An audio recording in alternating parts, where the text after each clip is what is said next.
Only the paranoid survive. The life and death battles of global businesses, the fatal decisions, the risks taken, the mistakes made inside the boardroom. We will make an absolute huge amount of money if we're right. The highest of stakes. It was a real threat for everyone. Driven by innovation. All I had was something that I knew was disruptive. It was viewed to be impossible. Blinded by fear. Let's ignore it, because we don't really know what to do with it. Desperate times and desperate measures. That was the day that I had to go. Fateful consequences. So my only question would have been why. And the lessons learned. The problem was they were wrong, and it costs everything.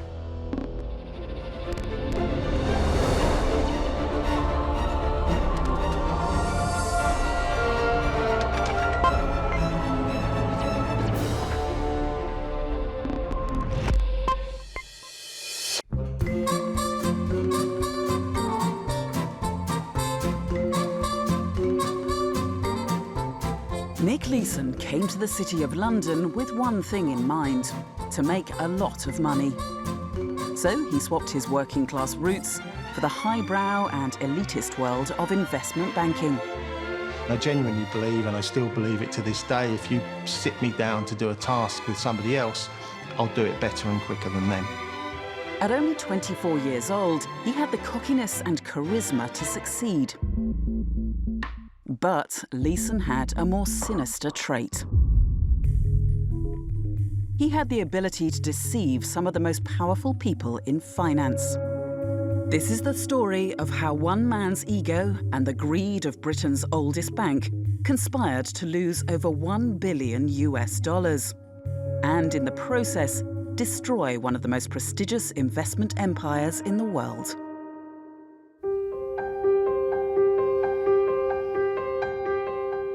Nick Leeson had a modest upbringing, living with his mum in the suburbs of London. My mum had always instilled an ambition in me from an early age to achieve at school, to achieve at senior school, and then to achieve in life.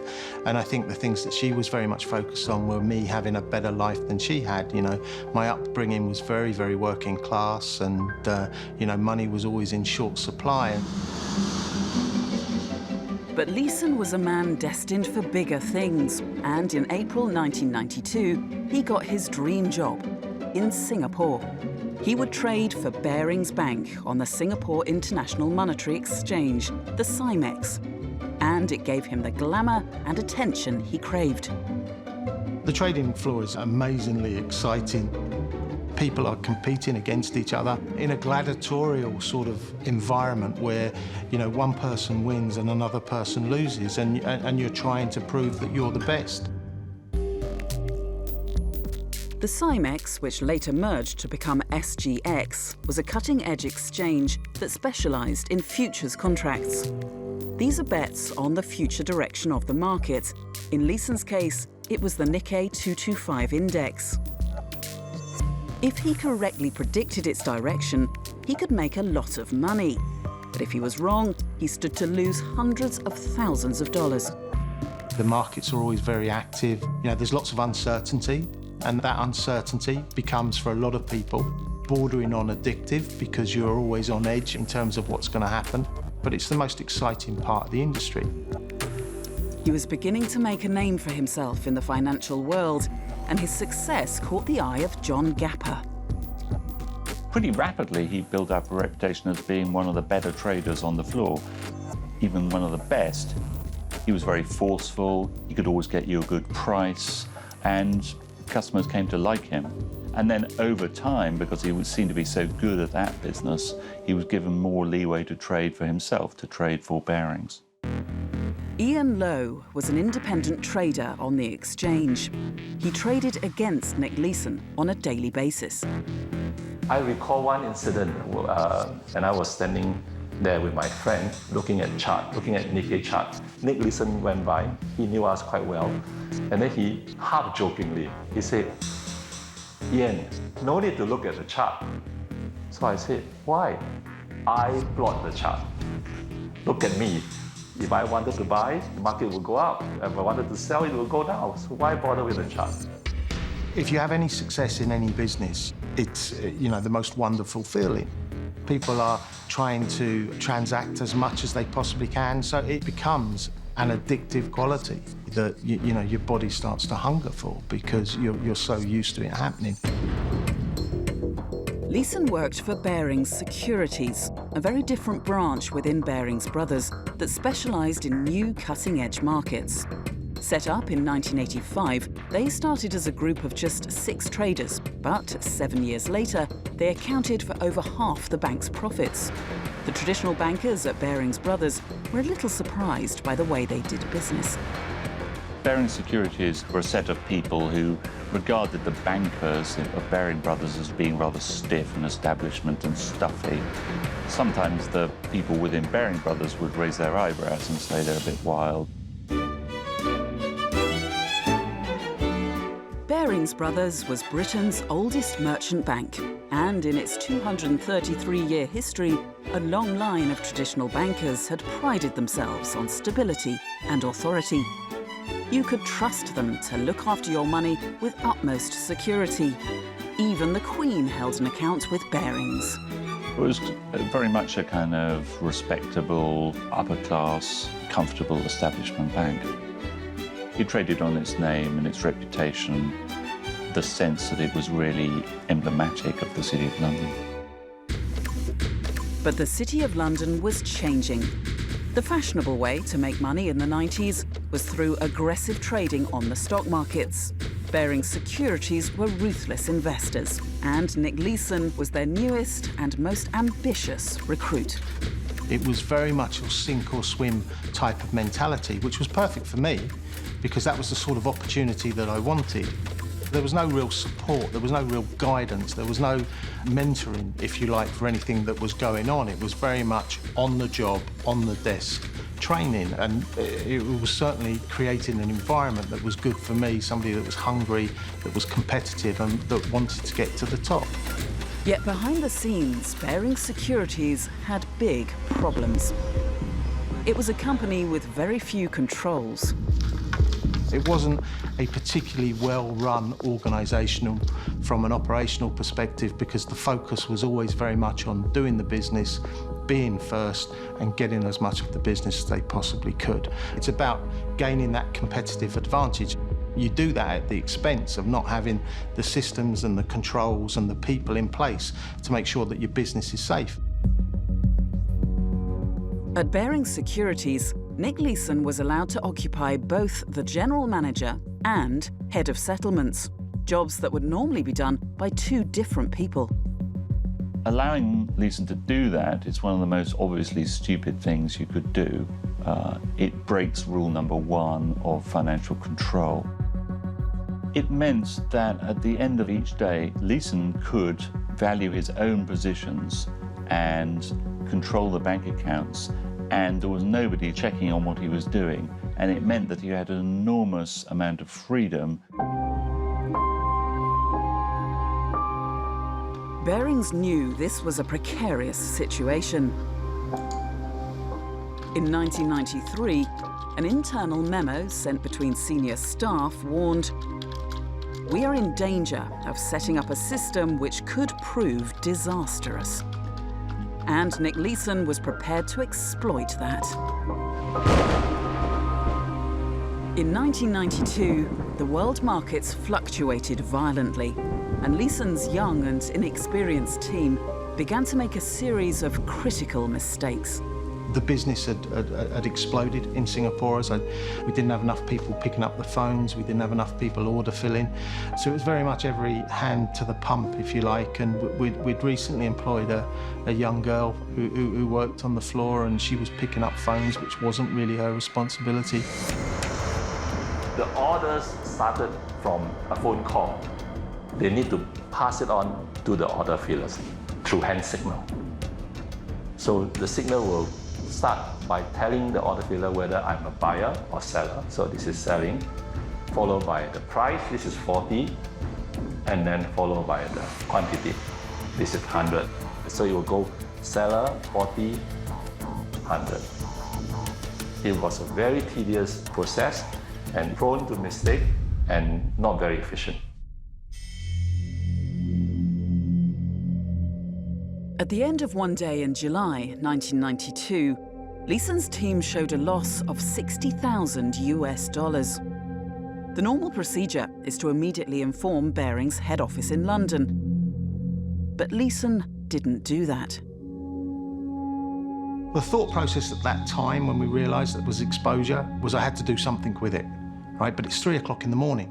You know, there's people just gone home in London. There's nobody in the office in Singapore. So I'm very much to my own devices. So there's an exposure, but there's nothing I can do about it. Leeson hid the loss in a secret company account, known as the 5/8 account. This was completely against company rules. He was now a rogue trader. I'd seen it before. You know, it wasn't a case of being calculated and clear about what you were doing. This was something that I'd witnessed on a daily basis working in Barings. You know, how many times had people put something into an error account, held it overnight or for a week, and then unwound it? Numerous. For me, that should have been a huge step to do that. But it wasn't. It was a baby step because I'd seen everybody do it during my time in the organisation. Yet Leeson maintains he was merely protecting one of his junior employees. I was worried about the girl that worked for me on the trading floor, and I didn't want her to lose her job. Well, bollocks is all I can say. I don't think that's the truth. I certainly don't think it's anything like the whole truth. Peter Norris, based in London, was Leeson's senior manager. I know that's what he's always said about what happened, but the facts are that absolutely from the outset, he created a situation in which transactions could be hidden. Now, he then says that that was all about covering up for mistakes junior people made. Well, I'm not sure about that, at the very least. The main thing that was happening was that Leeson wanted to appear to be a star trader. And the way that you appear to be a star trader is to make money. And the easiest way to make money is to make it up. Barings' star trader was hiding a dark secret that no one else could know about. A secret that would drive Leeson to the brink of destruction. I think it may have been sort of a vainglorious thing. It gave him a huge buzz to be the biggest guy on the floor.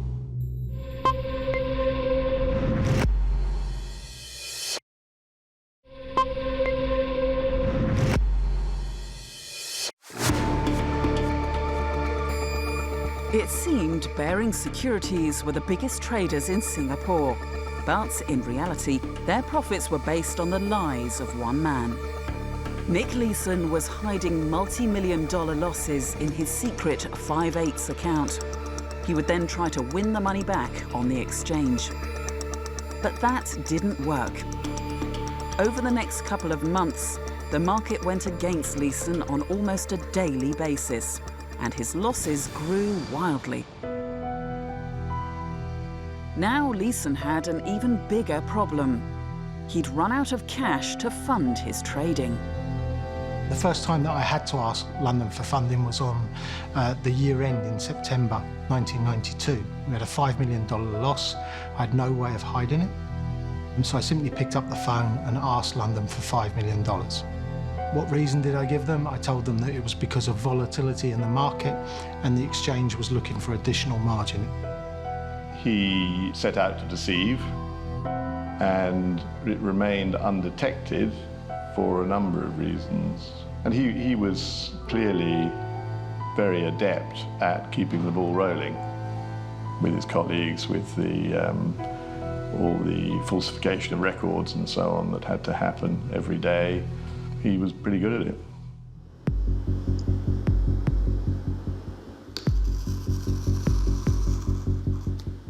The London HQ needed proof of Leeson's new clients.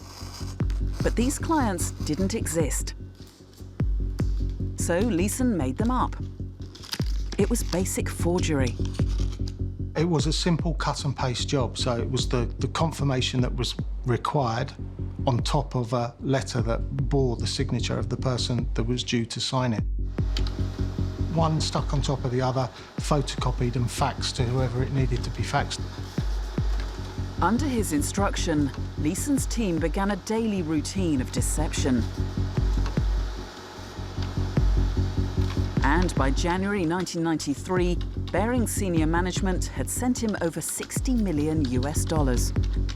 People think that it was a real complex process in terms of achieving the funding that we required from London. It was a very, very simple process. One of the girls who worked for me in the office, she would come in first thing, 7:30, 8 o'clock in the morning, open up the Citibank account, see how overdrawn we were and request that sum of money from London. So if we were 50 million overdrawn, she would request 50 million. All of them were nonsensical. There was not one of them that would stand up to any investigation. Yet the senior management in London believed every single word. Yes, these figures were reported daily. I think the people who were directly concerned with oversight in Singapore had a great deal of confidence in Nick, and for that reason allowed him a considerable latitude in what he did. Yeah, there is a lot of greed, there's a lot of self-deception, there's quite a lot of illusion, and there was a lot of ignorance and even innocence, actually, about what was happening. It seems almost incredible with hindsight that nobody actually said, this is a fraud. And yet, they didn't. And I think that they didn't know it was a fraud, but they almost didn't want to accept it themselves. They wanted to believe. Leeson was trapped in a daily ritual of deception and lies. The 5/8 account had become a monster. In January 1993, it concealed losses of over $35 million. You do genuinely wake up, or you sit there for every minute of every day and you expect somebody to knock on the door, or you expect somebody to pick up the phone and ask a difficult question. You expect somebody to look at the accounts and interrogate it and see that there are holes in the balance sheet. So absolutely certain he was aware of what he was doing. It took a great deal of thought every day to make it work. It must have been an awful thing for him every day, because he would know in the morning that he had to end the day having concealed everything that he needed to conceal again. The stress must have been enormous. Within investment banks, people make losses, they try to hide them, they think they can trade out of them. But they usually try for a couple of weeks and then either get out of them or they hold their hands up to their bosses and say, I made a mistake. The interesting thing about Leeson is, despite the intense psychological pressure he was under, he carried on. He didn't stop. And that is the thing that's most perplexing about rogue trader. Alan Bloom is an expert at forensically analysing business accounts and working out what went wrong. The reason why banks insist that employees, especially trading employees, go on holiday from time to time is because fraudsters can't possibly ever go on holiday, because if they go on holiday, it unravels. It's written into the contracts of banks that they have to go on holiday for 2 consecutive weeks. And those are quite common sense things. Now, some of those everybody knew about in 1995, but some of those arose from Barings. So the whole world learnt a lot of lessons from Barings, unfortunately. Barings cost. Leeson never took a holiday while he was working in Singapore, and his fraud wasn't finished. In April 1993, he doubled up. He bought hundreds more contracts without the bank knowing.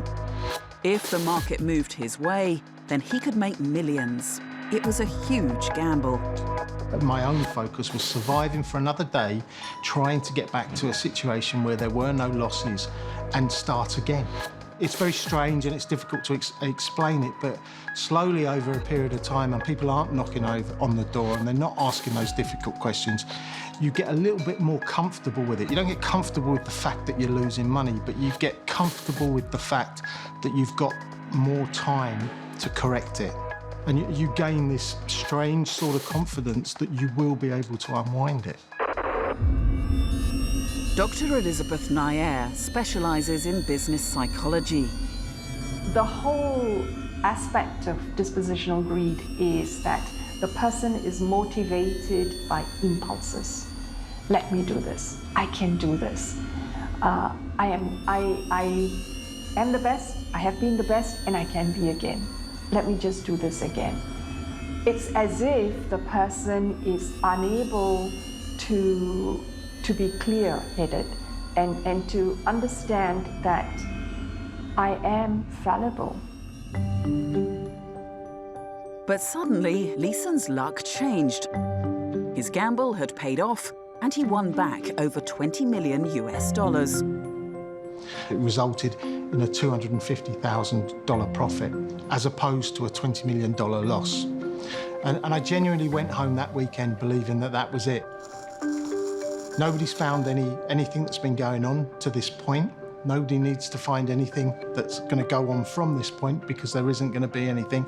Let's go home this weekend and really celebrate. And we did. And on the Monday morning, there's another error, and the whole sorry episode starts again. I mean, how mad was that? He could have shut the book.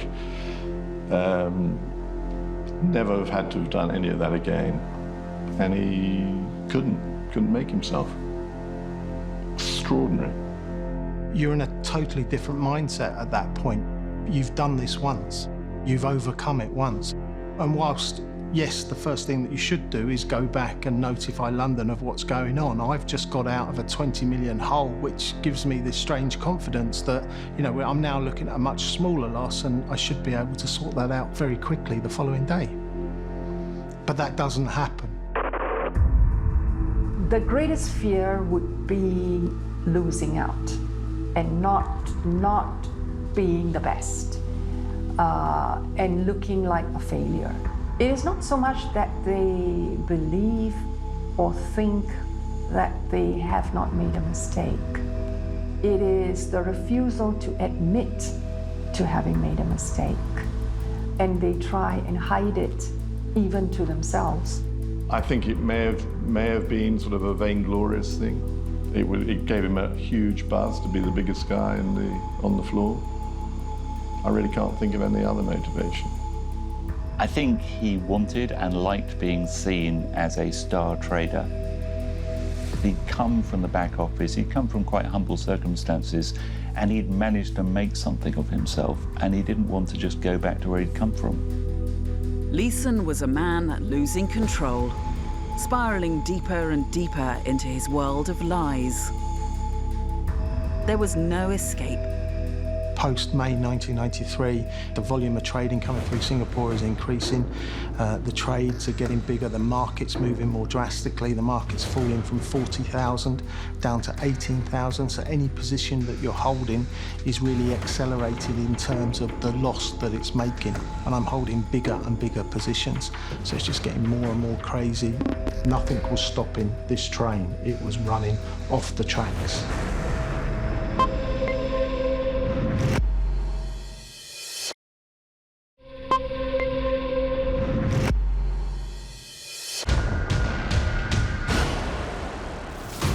September 1994. It's been over 2 years since Leeson's first error on the Cymex.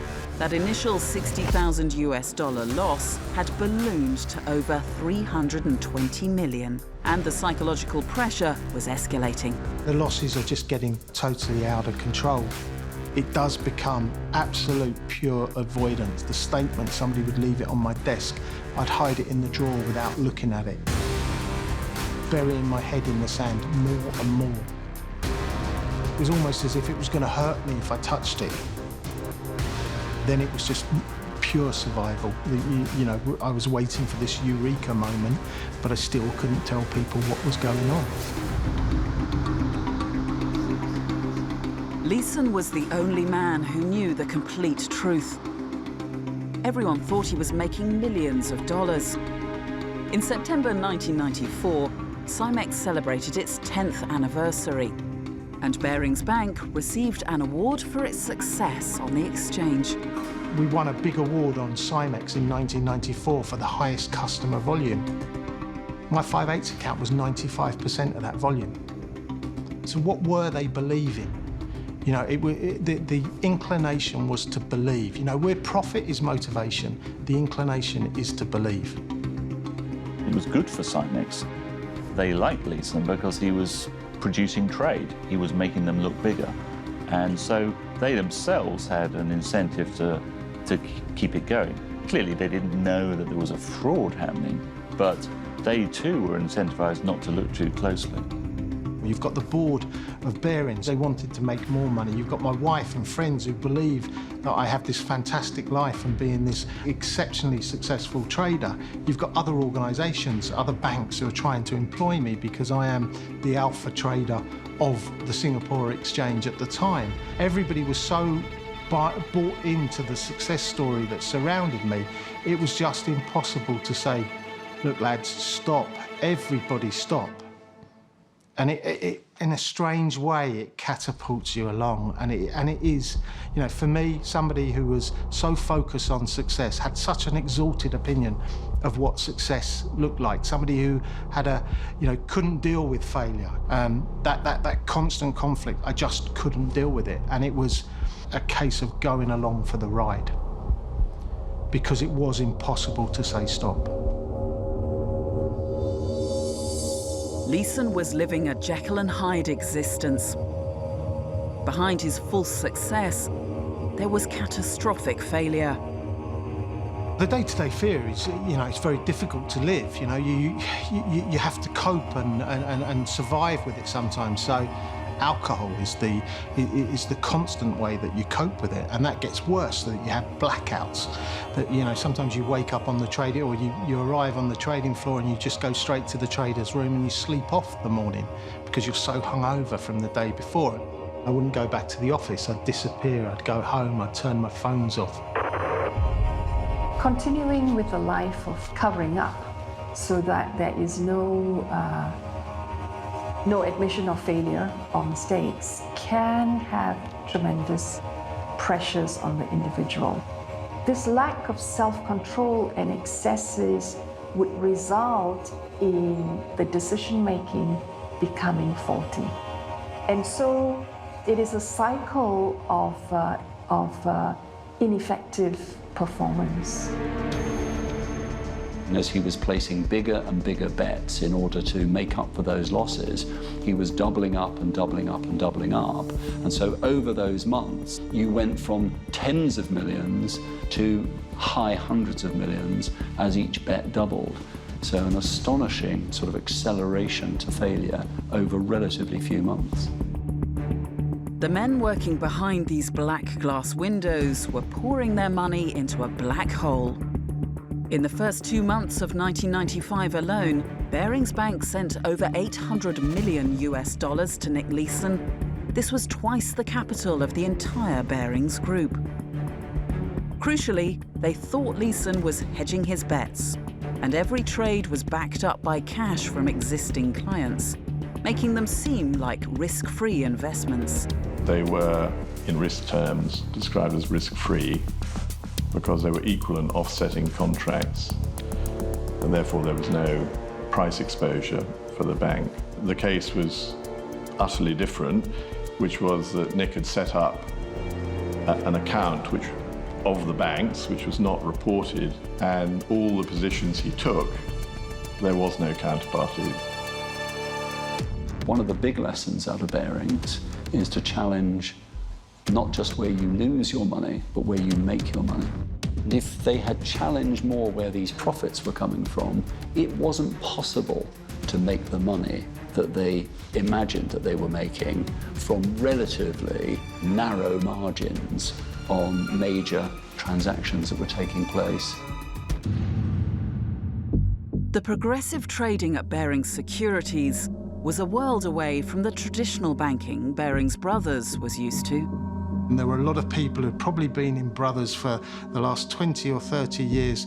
They were given jobs for the boys to a certain extent, and that meant that the challenge and the investigation, the interrogation that should have gone on didn't happen because they didn't understand the business.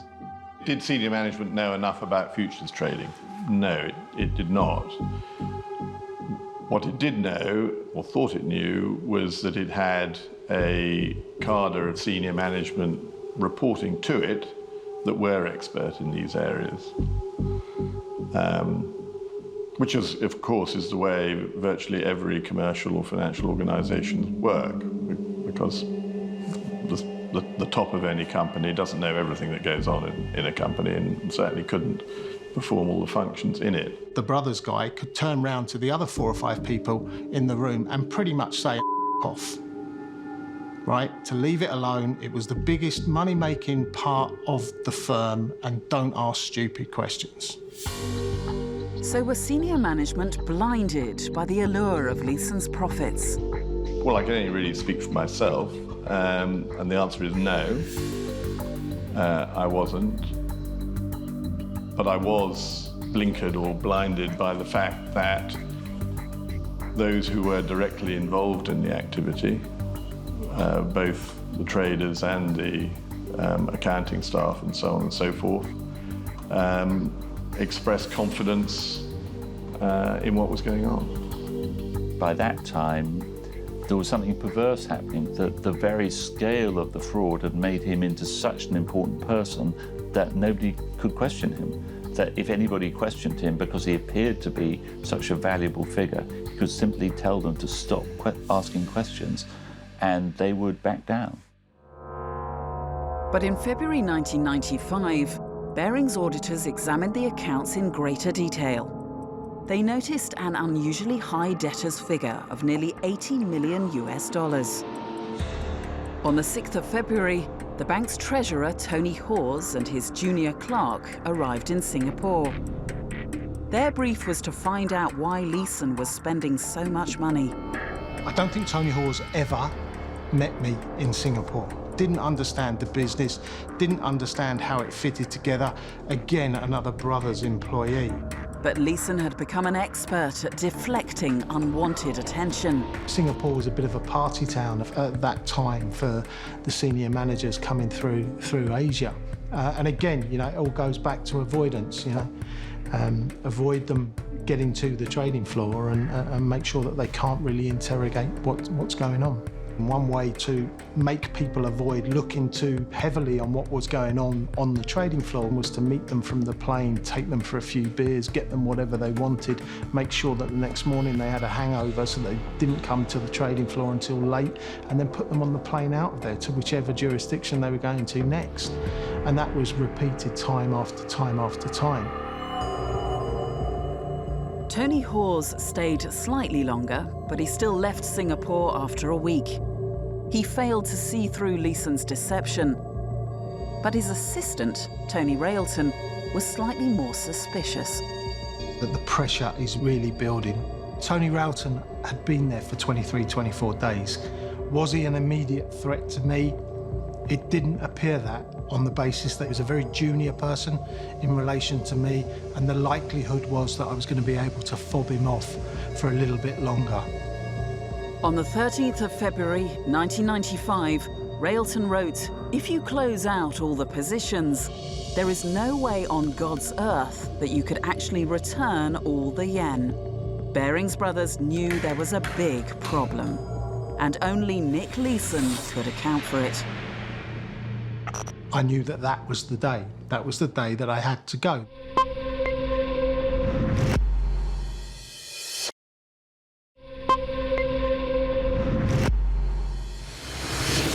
Finally, after more than 2.5 years, Barings senior management was suspicious of the large amounts Nick Leeson was trading. And Leeson was running out of excuses. The vultures are circling and they're getting closer, and you're running out of energy and they're about to swoop down and kill you. In my own mind, whether I was surviving day by day at this time, it was hour by hour, because there was somebody in the office with me or who was present in the office looking through the reports. That morning, rumours of Barings' problems filtered through to the Cymex trading floor. As ever, all eyes were on Leeson, but today it was for a very different reason. On Thursday, there was rumours speculating on the floor that Barings about to go under. And with Barings holding such a big position, naturally the market would collapse. I was trading from the pit, and the Barings booth was very close to the pit. And he was very nervous, kept staring at the screen. And then he started tearing the trading card into small pieces, put them in his mouth, and started chewing them. Tony Railton was still on Leeson's case. He finally tracked him down and arranged a meeting with him at 4 p.m. that day. When I got the phone call from Tony, I knew that that was the day. That was the day that I had to go. The position discrepancy has been exposed. There is no explanation. I have to go. Now, it's fight or flight, I suppose. It's a normal physiological reaction. Are you going to fight this and stay, or are you going to run? And I chose to run. And suddenly, the full extent of the situation hit the Barings management. The beginning of the end was when the senior guy who was the head of settlements for the investment banking group came to find me in my office in London. And he reported to me that they had found records of which we were unaware, letters and so on that had been cut up so that he could create falsified documents to send to auditors, and so on. Holy. So I hit the panic button. Alan Bloom and his team of auditors were rushed in to try and save the bank. They uncovered the horrific reality concealed in Leeson's secret 5/8 account. The losses are ultimately 800 million. It's very clear at that point, and very clear to the board of Barings, that they can't possibly fund those losses from within the resources that were available to Barings. And the issue was, could they find somebody to invest in what was effectively an out-of-control situation with a sort of bottomless pit of unidentifiable losses? News of the collapse breaks around the world. But the man at the centre of the scandal, Nick Leeson, has vanished into thin air. Journalist Conrad Raj was hot on the case. A friend of mine, a stockbroker, called and said, "Hey, do you know there's been a disaster? A bank has lost more than $1 billion." I went first to Barings. It was sort of closed doors, so we couldn't get access. Of course, it was still a shock to us that a bank of that sort of history and of that sort of size could just, went under because of one single trade, because of this trade that is happening in Singapore, not anywhere else in the world, but in Singapore. But the million-dollar question remained unanswered. Where was Nick Leeson? I went back to our apartment and told my wife that she needed to pack a bag and that we needed to leave. She was confused, but again, I wasn't given much detail. We just drove our car to the airport and boarded the first flight out. An international manhunt was on for Leeson, and Conrad Raj got a global scoop on his first location. I got to know many of the investigators. So one of them called me up and said, "Hey, I got some great scoop for you. Here is a fax from him, from Regent Hotel in Kuala Lumpur." He was making excuses for what he did, and he sounded like he was suicidal and half wanting to give up, half wanting to run.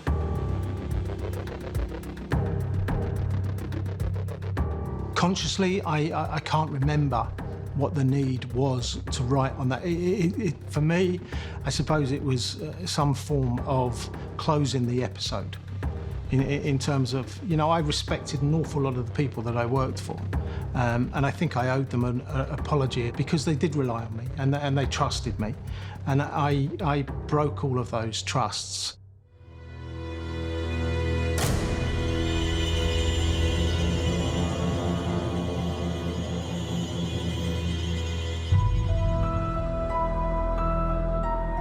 shudder went down my spine at that point, a sense that you are standing at a point in history. This is not just any other bank, any other institution. This was, one of the most famous financial institutions in the UK, indeed in the world, and a sense of almost disbelief that it could come to this.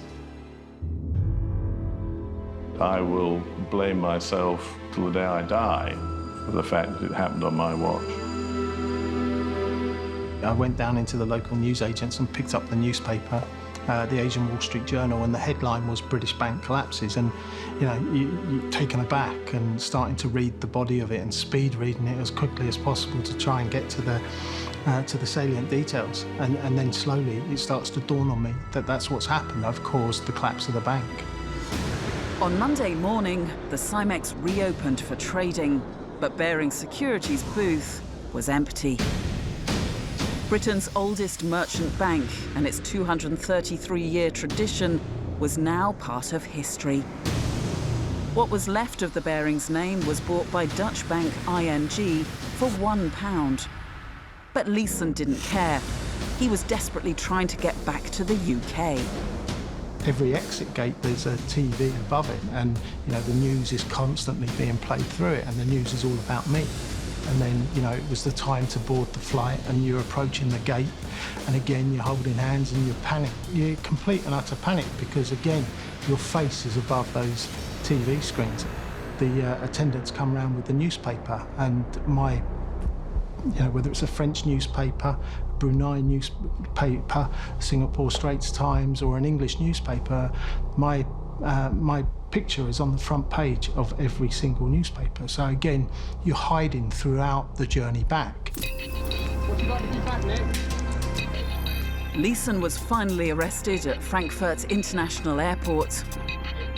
Wearing a backward cap and a smile, he was the boy who lost $1 billion. He was eventually sentenced to 6.5 years in prison. I do sympathize with him. He was a fun-loving guy. In a sense, you almost wish that he could get away and, run off somewhere, and some island or other, and live happily ever after. Oh, it's perverse, but sometimes it's that underdog sympathy that you have,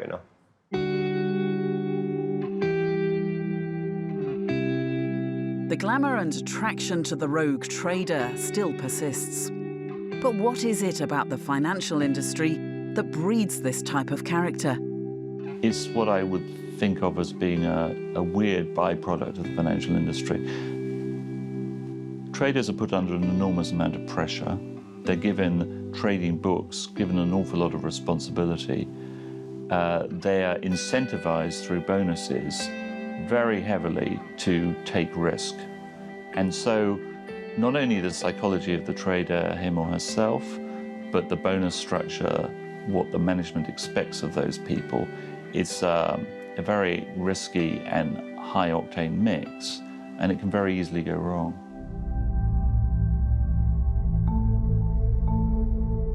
Nick Leeson, the young, cocky trader from the suburbs of London, will forever be known as the original rogue trader.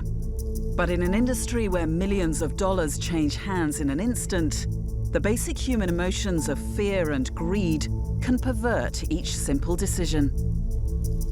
If I'm asked to give you one word to describe my fraud, the only word I can come up with is crude. And the most obvious example of how crude it was that every single trade in the 5/8 account, every single day, went back to London, and somebody, not under my control, deleted those trades every day for a 3-year period. But people were ignoring it. Because again, you go back to a business that's based on profit, and there's an inclination to belief. And the fundamental attribution error is alive and kicking in banking as it is in many other industries, and the belief is it's going to happen, but it's not going to happen to us, therefore it's okay.